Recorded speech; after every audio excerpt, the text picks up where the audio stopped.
Olá, muito boa noite a todos que nos acompanham aqui no Linha Verdade. Hoje, então, nós vamos trazer atualizações com relação ao caso da menina de 11 anos que foi notícia no Brasil todo essa semana por conta de um aborto negado.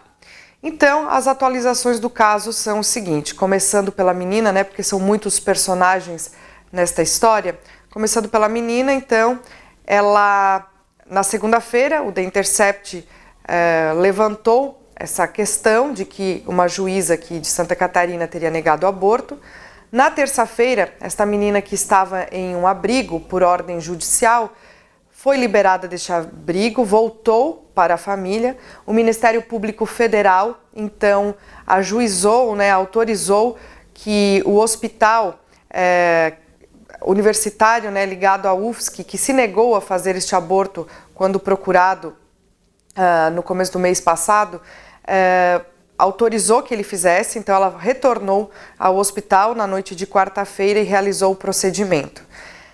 E agora, então, seguem as repercussões do caso. A Polícia Civil encerrou o inquérito, mantém a maior parte das informações em segredo de justiça, mas a gente tem algumas informações. Com relação à juíza, ela foi, então, vai ser instaurada um procedimento por parte da Corregedoria do Tribunal de Justiça. Além disso, também ela teve 4 representações ajuizadas. Uma delas foi assinada por pelo menos metade dos membros da Corregedoria do Estado e outras 3 por advogados ou associações. A juíza se diz muito tranquila com relação ao procedimento que vai ser instaurado.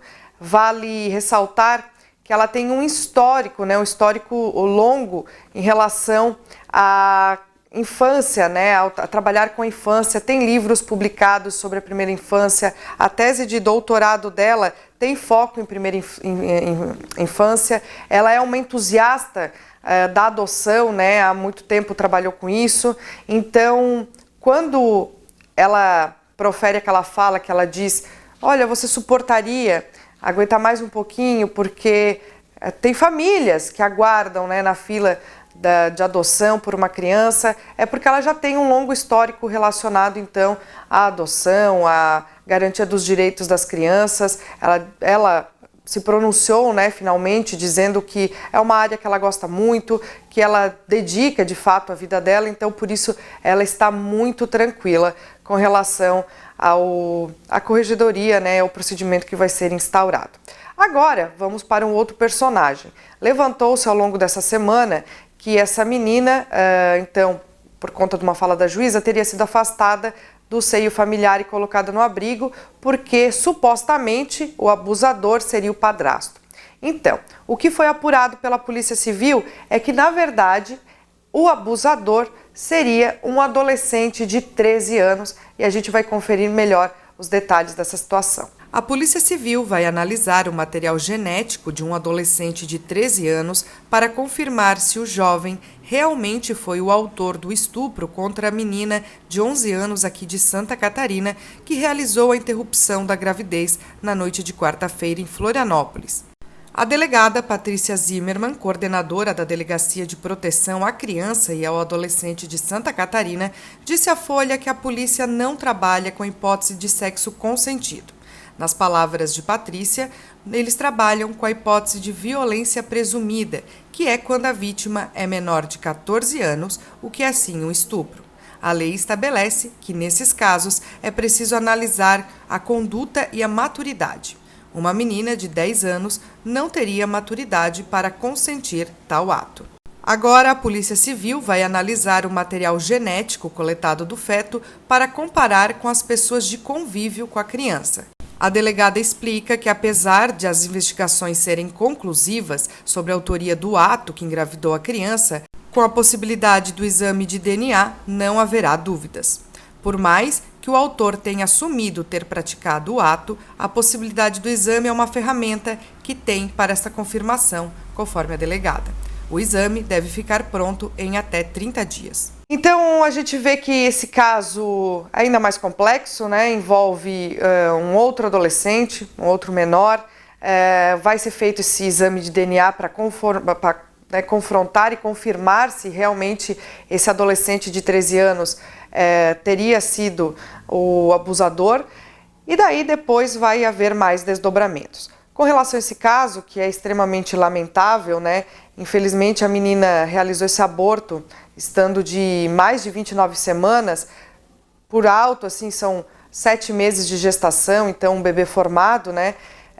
Então gerou muita revolta, é uma situação que divide opiniões e algumas pessoas se pronunciaram com relação a esse caso. Um dos pronunciamentos feitos na cidade de Criciúma com relação ao caso foi do pastor Telmo Martinello, que escreveu em seu Instagram que os humanos estão perdendo sua humanidade, sua capacidade de raciocínio lógico e sendo absolvidos por uma irracionalidade animal e fria. Ele ainda pontuou que não importa sua classe social, cor da pele, religião ou posição política, que vidas importam. O aborto de uma criança de 6 meses importa. Ele ainda frisou que o que assistimos foi o extrato de uma sociedade em crise, com crise moral, crise social e crise humanitária. O presidente Jair Bolsonaro também se manifestou no seu Instagram, dizendo que um bebê de 7 meses de gestação não se discute a forma como ele foi gerado, se está amparado ou não pela lei, e é inadmissível falar em tirar a vida desse ser indefeso.